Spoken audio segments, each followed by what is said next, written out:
హల్లెలూయా. Good morning. తెల్లవారిద్దండి. దేవుని మాటలు వినడానికి సిద్ధంగా ఉన్నారా? దేవుని కృపలో మనం ఎంతగా కాపుదల కాయబడుతున్నామన్నది గ్రహిద్దాం.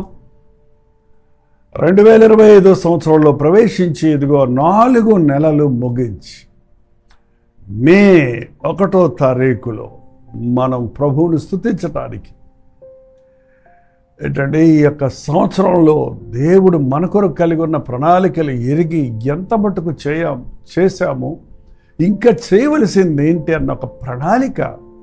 మన ప్రభువు ప్రణాళికలు కలిగిన వాడు.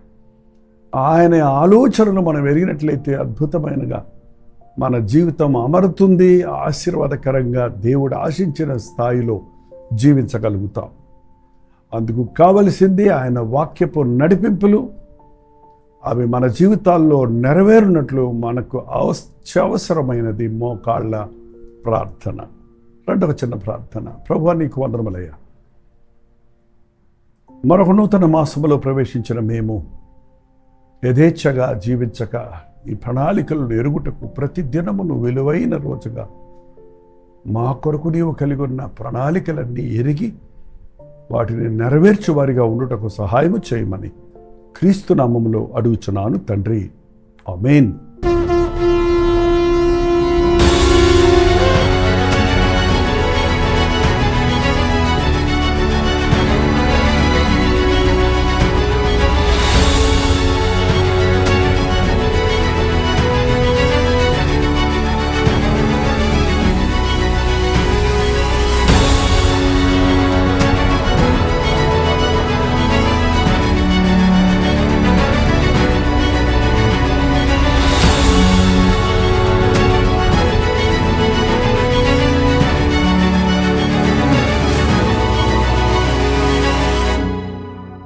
దేవుని స్తోత్రం. ప్రభుత్వమైతే ఇదిగో ఈరోజు ముంబాయిలో సాయంకాలం ఒక గెట్ టుగెదర్ ఏర్పాటు చేస్తున్నాం. 2 గంటల నుంచి 7 గంటల వరకు రండి.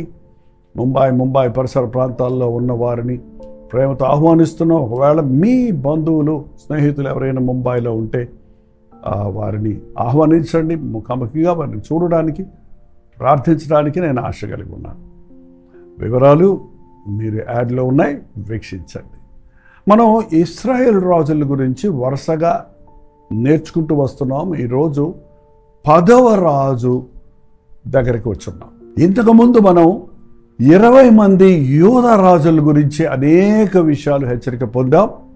ఇదిగో గత 10 రోజుల నుండి మధ్యలో గుడ్ ఫ్రైడే, ఈస్టర్ల సందర్భంగా ప్రత్యేక సందేశాలను విని ఇప్పుడు మరలా ఇశ్రాయేలు రాజుల గురించి ధ్యానిస్తూ లేక హెచ్చరించబడుతూ అనేక సంగతులను మన జీవితాలకు అవసరమైన విషయాలను తెలుసుకుంటూ ఉన్నాం.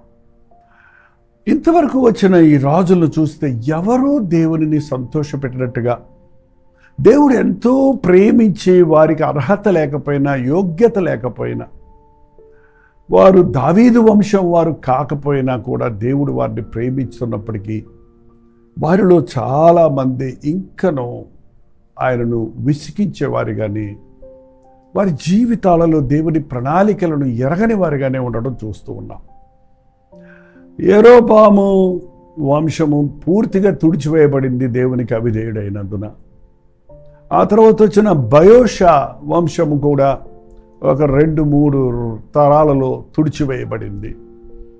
ఆ తర్వాత వచ్చిన ఒమ్రీ వంశం కూడా ఒక సైన్యాధిపతిగా ఉండి దేవుడు రాజుగా చేసిన కృతజ్ఞత లేని వలన అతని వంశం కూడా తుడిచివేయబడింది. ఇప్పుడు దేవుడు ఒక కొత్త తరాన్ని ఎన్నుకున్నామని ఆశపడి, మీకు గుర్తుంటే రాజులు మొదటి గ్రంథంలో ప్రభువు ఏలియాకు చెప్పాడు, నువ్వు ఒకసారి చూడండి, రాజులు మొదటి గ్రంథము 19వ అధ్యాయము 16వ వచనంలో, ఇశ్రాయేలు వారి మీద నింషి కుమారుడైన యెహూకు పట్టాభిషేకము చేయుము, నీ కుమారుగా ప్రవక్తగా ఉండుటకు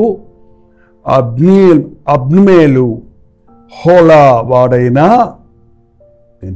ఆబేల్మే హోలా వాడైన షాపాతును కుమారుడైన ఎలీషాను అభిషేకము చేయుము అని ఏలియాకు చెప్పాడు. అంటే యెహూను ఇశ్రాయేలీయుల మీదుగా రాజుగా ఉండటకు కోరుకున్నది ఎవరో? దేవుడు కోరుకొని అభిషేకించబడ్డాడు. ఇతడు యెహూ కేవలం సైన్యములో, ఆహాబు సైన్యములో ఉన్న ఒక అధిపతి మాత్రమే. అయినా దేవుడు అతనిలో ఉన్న ఆ యథార్థతను చూచి, ఆ పని యందు శ్రద్ధను చూసి, అతడు ఆజ్ఞలు శిరసావహించేవాడిగా ఉండటం చూసి తను అతనిని కోరుకోవటం, అతనిని అభిషేకించమని ఏలియా వంటి ప్రవక్తకు చెప్పటం మనం చూస్తున్నాం. అసలు ఎంత కృతజ్ఞతగా ఉండాలండి. గొర్రెలు కాచుకుంటున్నటువంటి దావీదును పిలిపించి ఇతడే నేను కోరుకున్న వాడిని అని సమూయేలు ద్వారా అభిషేకించబడినప్పుడు ఆ అభిషేకమును నిలబెట్టుకున్నాడు దావీదు.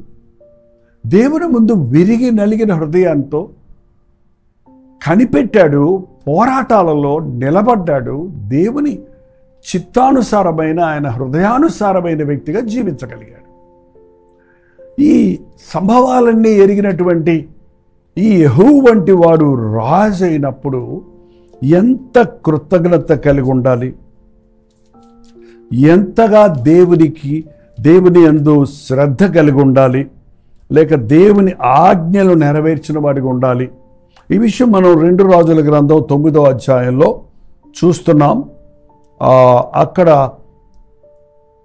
2వ వచనంలో, అచ్చట ప్రవేశించినప్పుడు నింషికి పుట్టిన యెహోషాపాతు కుమారుడైన యెహూ ఎక్కడ ఉన్నాడని తెలుసుకొని అతన్ని దర్శించి అతని సహోదరుల మధ్య నుండి అతన్ని చాటుగా రప్పించి లోపల గదిలోనికి పిలిపించి తైలపు గిన్నె తీసుకొని అతని తల మీద తైలము పోసి, నిన్ను ఇశ్రాయేలు రాజుగా అభిషిక్తునిగా చేసినని యెహోవా సెలవిచ్చుచున్నాడని అతనితో చెప్పాడు.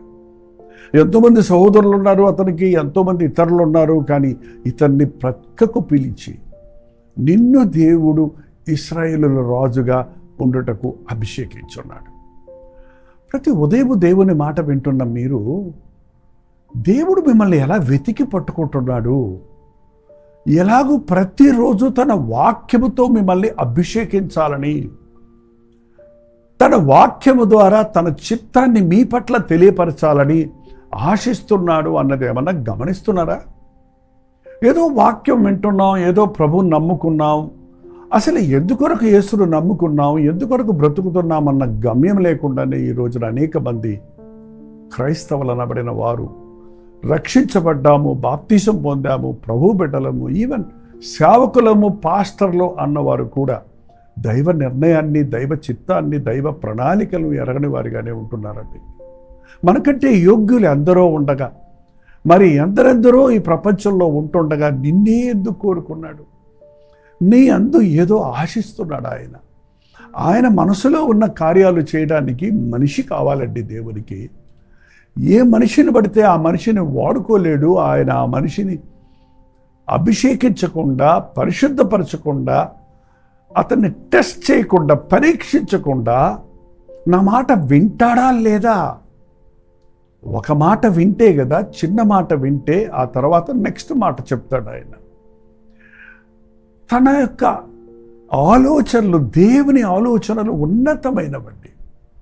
అవి మన క్షేమం కొరకు, నీ ఒక్కడి కొరకే కాదు, నీ మూలాన నీ చుట్టూన్న వారికి మేలు కలగాలి. రాజుగా ఒకరిని ఎన్నుకున్నారంటే ఆ రాజ్యంలో ఉన్న వారందరికీ అతడు మేలు చేయాలి.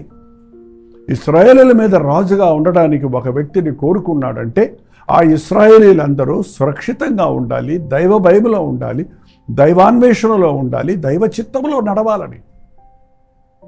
ఒక సేవకుడుగా ఉండుటకు దేవుడు నిన్ను పిలుచుకున్నప్పుడు, నిన్ను అభిషేకించినప్పుడు, నీకు ఒక సంఘాన్ని అప్పగించినప్పుడు, ఒక తండ్రిగా నిన్ను దేవుడు కోరుకుని నీకు బిడ్డల్ని ఇచ్చినప్పుడు, కుటుంబం ఇచ్చినప్పుడు, దేవుని ప్రణాళికలో నీ కుటుంబాన్ని కట్టుకోవాలని, దేవుని చిత్తములో నీ సంఘాన్ని, పరిచర్యను సాగించాలని. కానీ యెహో దేవుని చెప్పిన మాటకు నేను వాడుకుంటాను, ఇదిగో దేవునిని దుఃఖపరిచిన వారిని నిర్మూలము చేయి, అహాబు వంశస్థుల్ని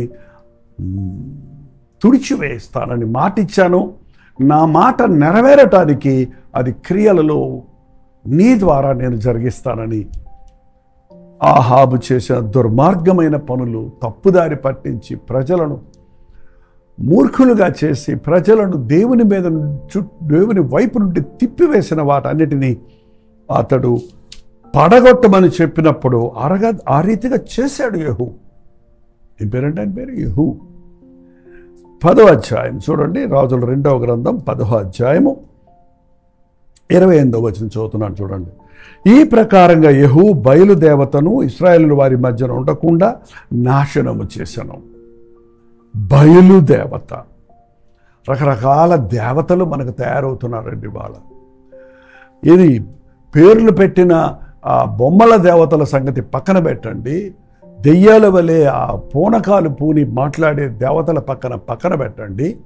ఈ రోజున మనుష్యుడు దేవుని కంటే ఎక్కువగా ప్రేమించి దేవుళ్ళలాగా పూజించే ధనాన్ని, పరికరాలను, ఇదిగో ఈ సోషల్ మీడియా, ఈ యొక్క సోషల్ మీడియాను ఎంతమంది మిస్యూజ్ చేస్తున్నారు.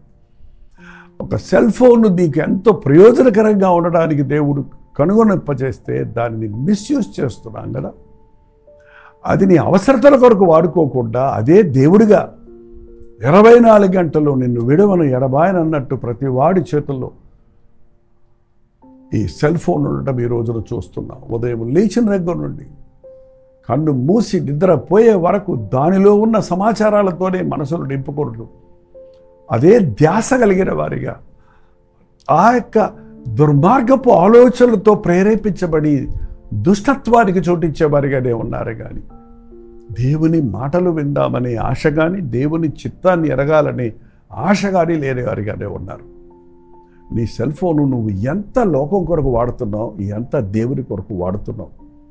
నీ సెల్ ఫోను నీవు పడేయమని నేను చెప్పడం లేదు, కారణం దాంట్లో నుంచే దేవుని సందేశాలు నీ దగ్గరకు వస్తున్నాయి.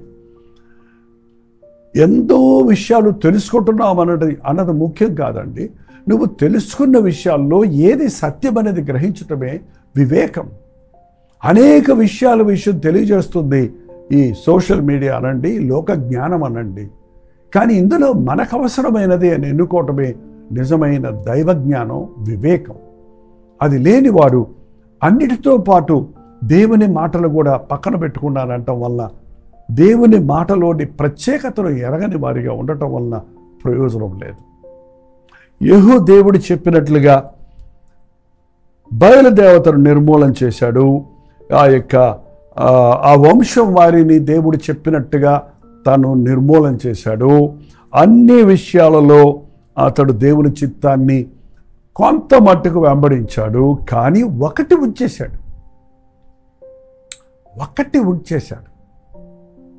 నేను అన్నీ బాగున్నానండి, ఒక్కటే అంటారు చాలామంది.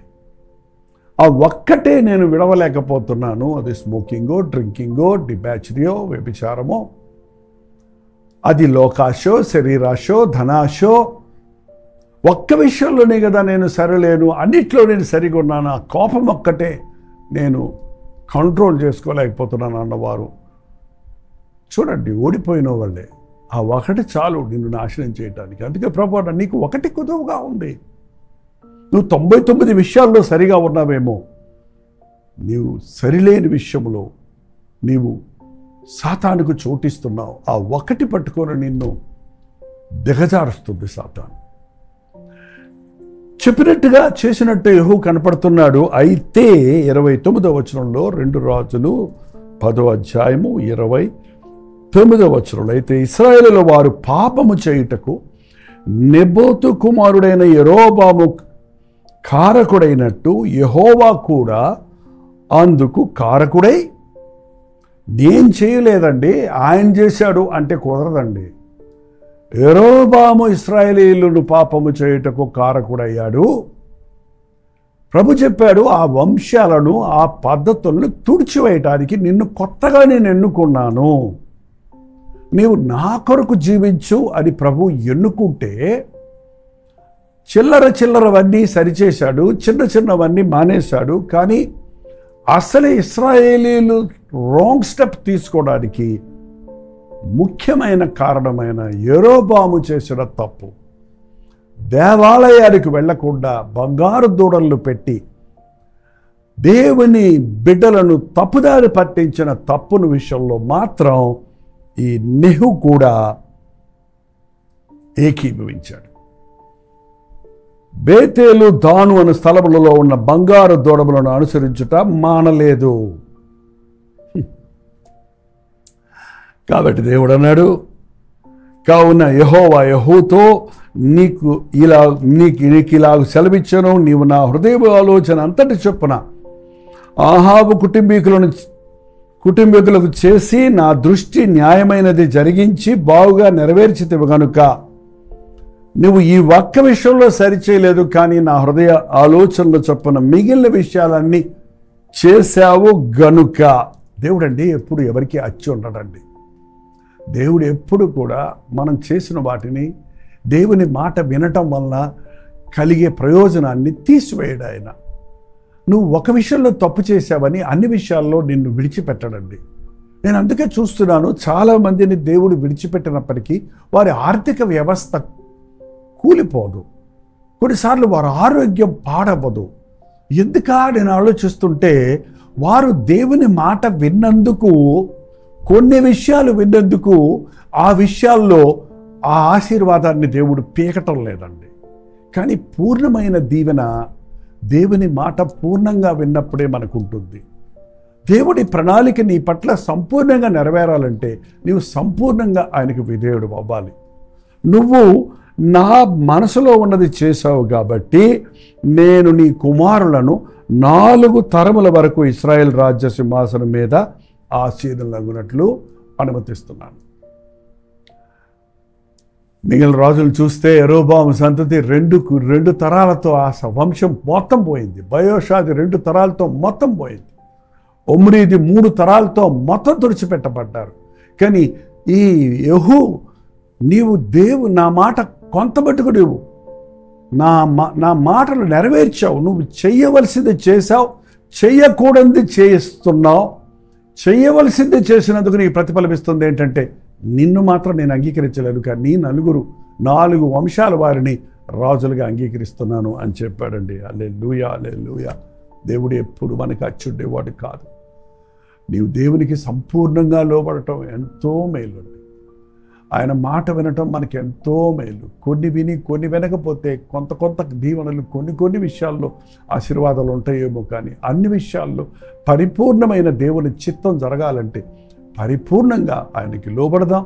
మరణం వరకు నమ్మకంగా ఉందాం. ప్రార్థన. పరిశుద్ధుడ, ప్రేమగల తండ్రి, ఎన్నోసార్లు ఆయన మాకిష్టమైనవి, మాకు అనుకూలమైనవి, మా చేతనైనవి మేము చేస్తున్నాములే నీ చిత్తానుసారంగా అని సరిపెట్టుకోక, నీవు చెప్పినవన్నీ చేయుటకు సహాయం చేయము.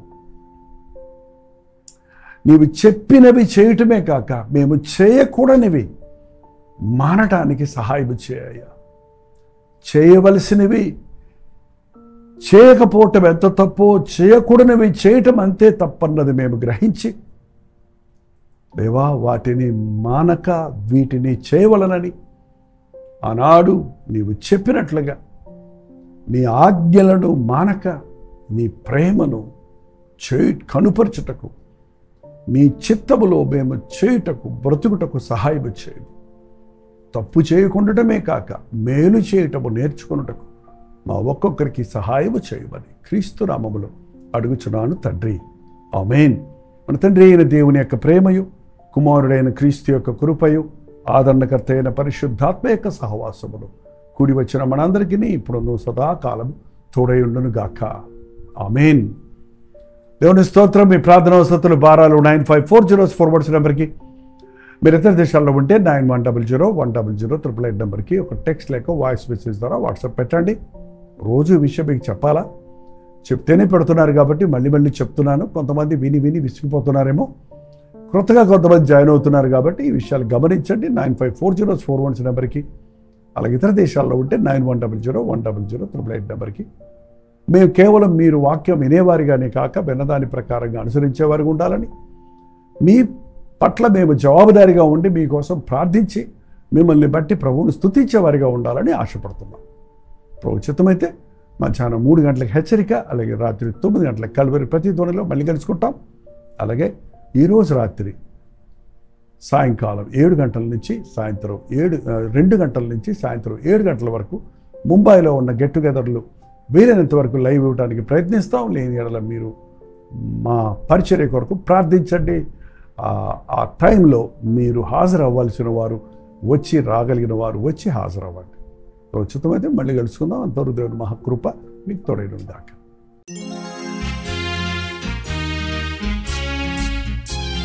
రాజుల చరిత్ర అనే ఈ పుస్తకంలో 42 రాజుల గురించి క్లుప్తంగా వివరించబడి ఉంది. మొదటి దినవృత్తాంతాలు, రెండవ దినవృత్తాంతాలు, మొదటి రాజుల గ్రంథం, రెండవ రాజుల గ్రంథంలో ఉన్న 150 అధ్యాయాల్లో ఉన్న 42 రాజుల చరిత్ర ఓ చిన్న పుస్తకంగా మీకు సులభంగా అర్థం చేసుకోవడానికి అందుబాటులో ఉంది. కావలసిన వారు ఓ చిన్న విరాళాన్ని పంపించండి. ఈ క్రింద ఇవ్వబడినటువంటి ఫోన్ నెంబర్కి సంప్రదించండి.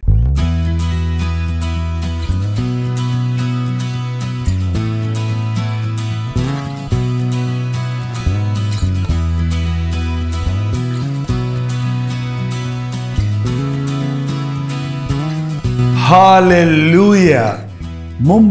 ముంబై పరిసర ప్రాంతాల్లో ఉన్న వారికి శుభవార్త.